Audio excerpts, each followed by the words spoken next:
So, Don, a lot of chatter over the weekend with Caitlin Clark. Her and the Indiana Fever narrowly beat Angel Reese and the Chicago Sky over the weekend, and then they got absolutely obliterated by the Liberty yesterday. Right. And the main thing that everyone's talking about is the hard foul that she took.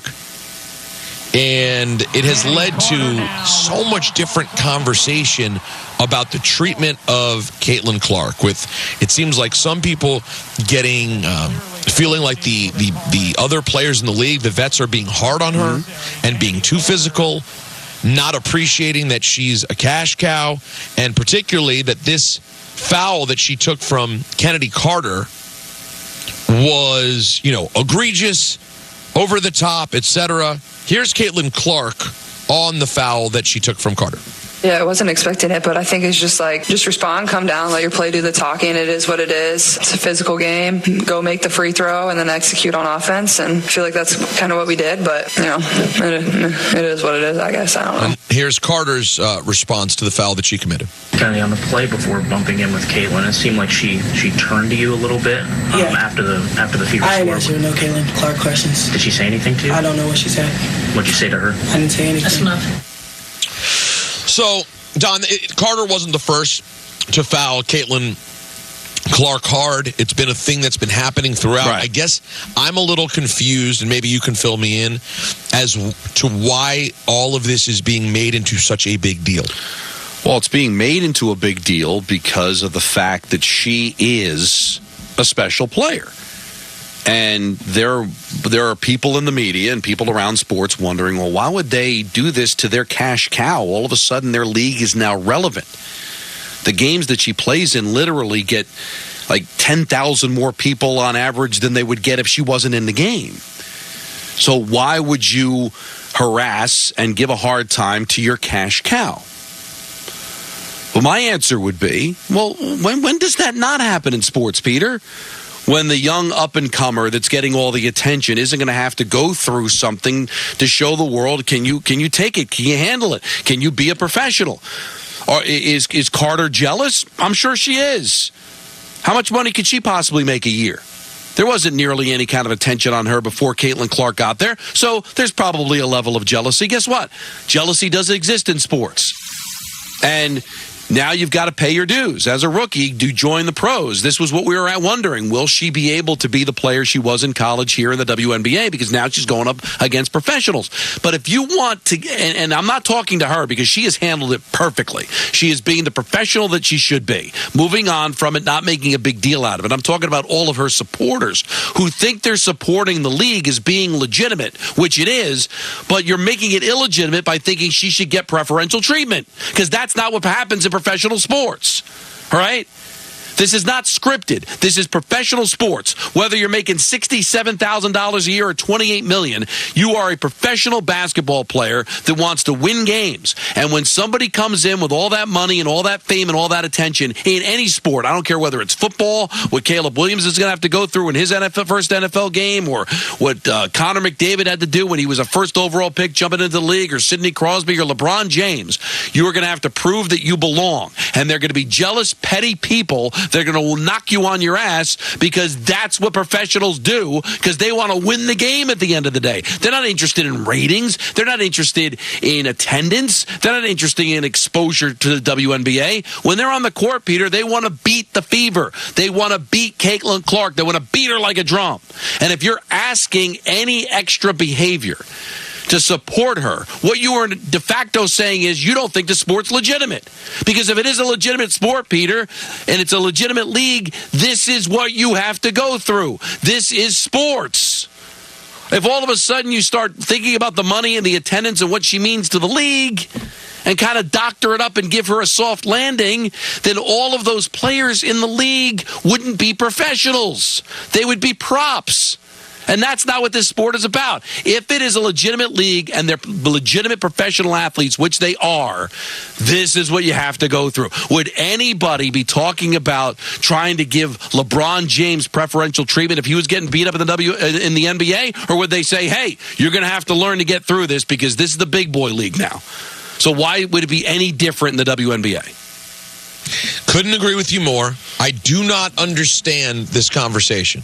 I just am so utterly lost as to why anyone is upset.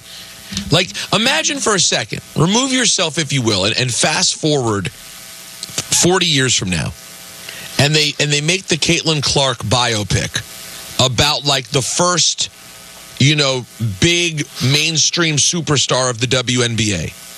Wouldn't you almost expect in that movie that the rookie season would look like this? Yes. Wouldn't you expect in that movie that she'd be getting her ass kicked every single night, struggling to get... Have they gotten more than one win yet? Struggling to get wins, getting blown out by the Liberty by 40 points. But I think we also have to be realistic for a second, guys. This is a tough part. This might be the real point, God, but I won't get it. This is the real one. Let's be honest, Don. You got a lot of men right now trying to talk about the WNBA who are a little bit out of their skis because besides Ryan Ruocco and a few other people, they weren't covering it or paying attention. They didn't care. And now everybody's weighing in and trying to give these gigantic takes and think pieces on a league that they were ignoring. And I'm not trying to say that we were better on this show. All I'm saying is we're not pretending that we know about it now. Let's just watch the story and let these players do what they do and be excited about the fact that there's more attention. Being physical with Caitlin Clark, let them be physical with Caitlin Clark. She's got this. Yeah. She's going to figure this out. I don't know a lot of these players, and most people don't. But now they're learning about these players, and but I know who Kennedy Carter is today. She sounds like she wants to win, that she's a character, and these people don't want to be looked upon as props. They've been breaking their ass in the WNBA, getting drafted, making minimal amount of money, flying commercial up until this year. Why, Peter? Because they love the sport and they want to win and they want to be a professional athlete. And in comes Caitlin Clark. So are they supposed to look at her as the cash cow? Or are they looking to say, hey, now we're going to get more exposure, and now we want to show everybody that this is a legit league. This isn't the Caitlin Clark League. This is the WNBA, and it's been around for 25 years before she got here. And there's a lot of really good players and professionals and women that want to win. And she's going to get up from it because she's handling it exactly the way she should, not making a big deal out of it. And she's going to grow and she's going to become the great player that everybody expects her to become. But you are so right, Peter. If there's a movie about her, which one day I'm sure there will be, this is what you do. The bumps, the bruises of trying to make it to the big leagues because it's a legit league. If it was an illegitimate league, and I don't mean this disparagingly, but if this were a scripted sport like WWE, maybe she would be champion right away, or maybe there would be things or themes that would kind of promote her to be better. But in a league where everybody's just trying to get theirs, and they don't care about her money, and they don't care about her fame, and they don't care about her story. They care about their story and their team and their chance to win. They're trying to show everybody in the world, and I think this is great for the league, that it's legit, and it's still about winning at the end of the day, and that it's not scripted. And I think the people that are trying to support the league are doing it a disservice by trying to suggest anything other than that. Let's go to Alex in Jersey. Hey, Alex. What do you got, man? Yeah, we got you. So, Don, just real quick, met you a while back at the Del Frisco's Grill in Hoboken. Okay, yeah, that was a while ago. I like that one. You talked about me on the radio the next day, and I remember telling my wife, like, "Oh my God, they're talking." You didn't say my name. Like, I was just like laughing. I was like, "Oh, that's hilarious." But so I'm like, I love everything. Always kind of on the same page as you. And I had one singular point when I called in, but then you kind of gave me a different viewpoint when you guys are talking. Okay. So first, and on the other side of it, the negative side of it, regardless of who she is and what her name is and like her background or whatever it is, it's not like she's just getting fouled hard going to the basket or something like that. It's like it's not hockey. You know what I mean? This isn't hockey. It's not okay to get hip checked and like pushed around like that in a game where like James Harden can take a double clutch 3-pointer and get 3 foul shots for getting tapped on the wrist. Meanwhile, she's getting tabletop by defenders, And so I feel like regardless of who she is, that's not the way that you're supposed to play basketball. And I think they're taking it out on her a little extra because of who she is. Maybe. Well, Alex, that may be true with the play with Carter that you're talking about, like where she's kind of looking the other way and she gets hit. But let's also be like realistic. Listen, Caitlin still took that like a basketball player takes a foul. Yeah. Listen, I don't know what it is. Like, I know she's, somewhat thin. She's not a super like brolic woman or anything, but like Caitlin's a strong person. She fell down. I understand what he's saying. It was outside the play, but she still hammed it up a little bit to draw a foul, which she did. It wasn't that egregious. Come on, you don't think that there were young NBA players that took like a Karl Malone elbow to the temple that was like 10 times worse than that? Well, I can give you some examples, guys. I don't know if you're aware of how it works when an incredible player gets to a league. But have you ever heard of something called hack-a-shack? Mm-hmm. Where the man was so good that the defensive philosophy, because now we all call it hack-a-blank with other people. They've changed what it means now. Now it's something that they do with anybody. It used to be very specific with Shaq because your only hope to stop him was to foul him and hope that he'd miss free throws. What about, Don, I believe there was a very famous book called The Jordan Rules. Yeah. You were going to D this guy up different. You were going to be physical. You were going to beat the hell out of him. There's a reason why old school players, we're going to talk to Joe Dumars this week. There's a reason why the old school players complain about the game today. Because they used to beat the hell out of new offensive players. And that happening to Caitlin Clark, frankly, guys, to me, it just makes me want to watch this league because they can't do it in the NBA.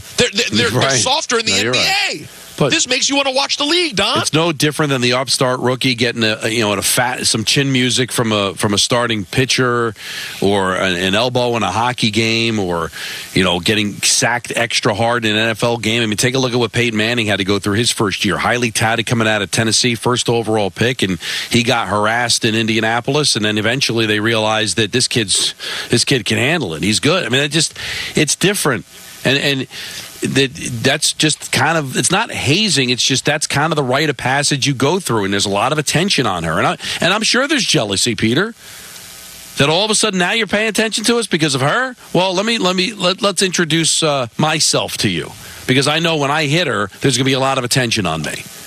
And you're right, it wasn't that vicious of a hit. No, I know you could make it that way if you want because it was outside the actual play. But calm down. Let's go to David in the car. Hey, David. Hey, what's up, boys? How are you? What's up? The show. Thanks, buddy. Hey, thank you. I think it's all jealousy, all of it. Caitlin Clark is great.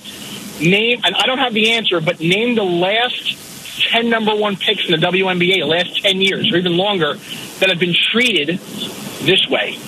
I don't know how many there are, but I just think it's all jealousy. No. I think she's great. I think she's great for the game, and it's great. All the attention is great, but name 10 other. No, you couldn't. Other number one draft. And I think that's what makes her special, but she shouldn't get special treatment. And if it means she's got to get treatment the other way, then that's just the way life is. I'm sure it does come from jealousy, David. There's no question. But it also comes from the fact of, hey, this is what you're going to have to go through. That's why it's really hard to play professional basketball. And if it's done any other way, David, then it feels like that you're giving her, you're not treating her like everybody else. And maybe I'd rather see it overdone than underdone, I guess is the way I'm saying it. Now, should she be treated like every other rookie? I guess, but she's not every other rookie, Peter. That in the history of this sport, I mean, she's comparable to, I don't know if there's been this much hype about any player joining any league. So it's up there. So it's probably gonna be exaggerated. She's handling it fine, but any kind of special treatment to me makes the league seem illegitimate, and they don't want to do that. Now, if you want to hear an interesting conversation that happened on our network about this subject, here is Monica McNutt. A lot of people talk about this on the internet, Don. Yeah. This is Monica McNutt and Stephen A. arguing WNBA earlier on First Take. We're talking about them maximizing their great potential. And because we bring that up and talk about what potentially might get in their way, which we do to men all the time, now we got to sit up here and watch every syllable. I resent that. Welcome to the world of being a woman, Stephen A., and how you have to dance about your word choice and you have to please everybody and anybody as you navigate your being. We are talking about the world's greatest How about being a black man? There are so many layers in this conversation around the way that it's being discussed. No.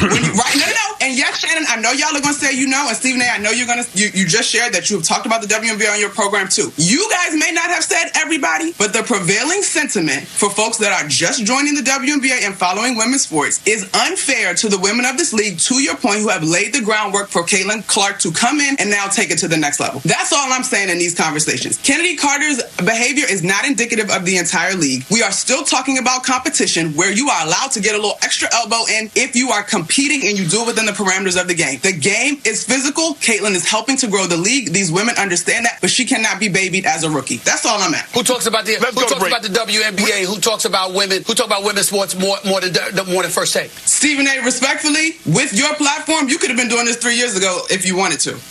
Who does more than Stephen us? I'm talking to you. Wow. Don't do that. I'm talking to you about the power that you have. Okay.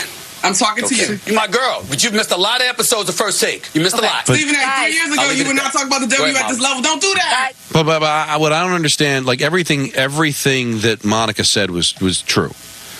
I don't know where Stephen, again, I'm taking this out of context because I didn't watch the whole show. Right.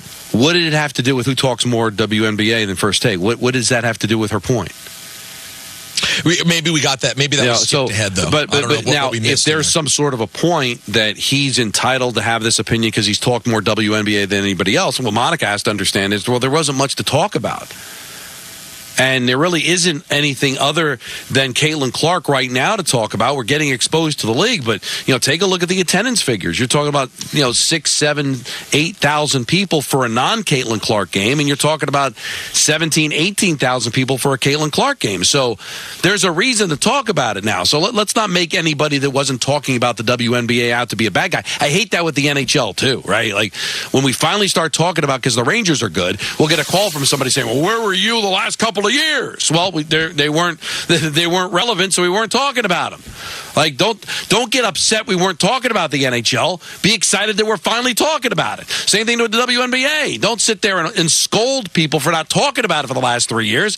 Get excited that now we're actually talking about it. But also, it is that thing that we talk about on this show sometimes. Like, it's... You said this earlier, Don. You said if the only subject to talk about with the WNBA is sort of the future of the league and like what it all means, then what are we really talking about? And I think what Monica, and again, we're parsing it from the pieces we heard, was frustrated with was that the conversation is always about, oh, these players don't understand what Caitlin means to the future of the league. Why can't we? I think you and I would both agree that at this point, a few weeks into this season, there are actual basketball storylines now to talk about with this league that don't have to always be about the future of the league. Let's just talk about the games. That's the point. Let's talk about... I like the physicality with Caitlin Clark. Let's talk about what's happening. Let's talk about Angel Reese. Let's talk about the New York Liberty. Let's talk about the league, not about what they have to do to keep winning over the popular vote. Well, listen, they've got the platform now, right? There are more people than ever watching this league. And if they like what they see, then it'll start to grow and get talked about. Just like the NBA was saved by Magic and Bird, it's the same thing with Caitlin, is that you get somebody or a couple of people that get you interested in the sport, and then you find the other storylines. What was I talking about with hockey? I start talking about hockey, a couple of people start watching that never watched it before, and then now they start to like it. That's the hope. But right now it's about her. But I like the fact she's facing some adversity and she's handling it, and they're not paving the way for her. She's going to have to earn it, Peter, which is going to make it that much sweeter when she finally gets there. But here's the little uncomfortable secret that's weaved into all of these conversations. And we can avoid it as much as we want. Okay. But the reality, Don, that you and I both know exists is there's a racial conversation that's always happening with people like Caitlin Clark, right? And the conversation is happening both ways. You are going to have black folks who are saying, really? It takes this one great white player. Now everyone, hold on, hear me out. Right. Now everyone wants to talk about the league. Oh, great. Just Caitlin's the first great player. So you're going to have people who say that. I guess. And then you're going to have the other way, Don. You can't ignore this. You're going to have, look at the poor little white girl getting knocked over by the stronger black players. Those conversations are existing, whether out loud or in people's heads, both directions. Well, and it makes the whole conversation a little, I don't know, a little more tense, a little more intense. But it gets a little crazy, okay? I can't speak for anybody, but I think the reason we're captivated by her is how good she is as a player. I don't know if it would be any different if she were black, but I get other things, and this is going to make me sound like a bad guy. You know, when they go, "Oh, she's white and she's beautiful." Yeah, I don't find her especially attractive. She's a good basketball player. That's all I see. I think it's more about the idea that the aesthetic for what is attractive is white. That in America it is that. I can only speak for myself. I just think it's important to understand that the conversation is loaded, and I feel like everyone tiptoes around it when I do think everyone would agree. Whether you've had a thought on either side of that conversation, everyone could put that aside and agree with one thing. The woman can ball. Right, exactly. Like she's an absolute baller. And not only that, she is a grown-up playing in a professional league. And if she gets hit, she comes right back. She hasn't at one moment complained, said she thinks it's unfair. So why does everyone want to make up rules for her? Let her be. She'll figure it out on her own, or she won't, in which case she's not great. But guess what? It looks like, based on what we've seen from her in college and so far, she's going to figure out a way to be great. I mean, you're not wrong to bring it up, Peter, and I know people get upset when you do bring it up, but it is in the background, right? Because that's the conversation that was had. If she was black and a white woman had done that to her on the court, what would they say? That she did it because of the color. But I don't think this was done for any other reason, but they're probably just jealous of the attention that she's getting. And I would like to think in a world, no matter where she was from or what color her skin was, if you played basketball at that kind of level, people would freak out about it and think it's awesome. So, but I don't know what motivates people. I don't know why this in particular became. There's been other great players, but for whatever reason, is it because she's that much better? Is there some it factor about it? I don't know. Well, she does have an it factor, and like I've always said, the fact that she has a Steph Curry-like game of pulling up from 90 feet, that does make a player inherently appealing. And by the way, this racial thing is across all sports, guys. Tiger Woods may be the greatest golfer of all time, but part of the hype around Tiger was that he was a person of color. That was also a big part of the Tiger Woods story. Whether we like it or not, our country's obsessed with it. I know, but I would like to think that we could possibly live in a world where she could be treated for everything but the color of her skin. That you could not like her because of the attention she's getting. Or maybe you just are jealous. Whatever it is. Or that it could be a myriad of things, but not that one. And maybe, and by the way, even jealousy, I know the word, I know what you're saying, but it's more like whenever there's a good player, you put them on their back. That's what you do. All right, we'll do this. Connor Bedard got an elbow in the head and broke his jaw with the black. I just think it's a rite of passage when the young kid comes in. There's some dues that has to be paid, whether it's a Karl Malone elbow or a Gordie Howe elbow or a Lawrence Taylor shoulder. You're going to get a little extra when you come up just to put you back in your place, just a little bit. Look at the statistics on how many times Tom Brady has been hit throughout his career. This is literally what happens in sports. We'll do more.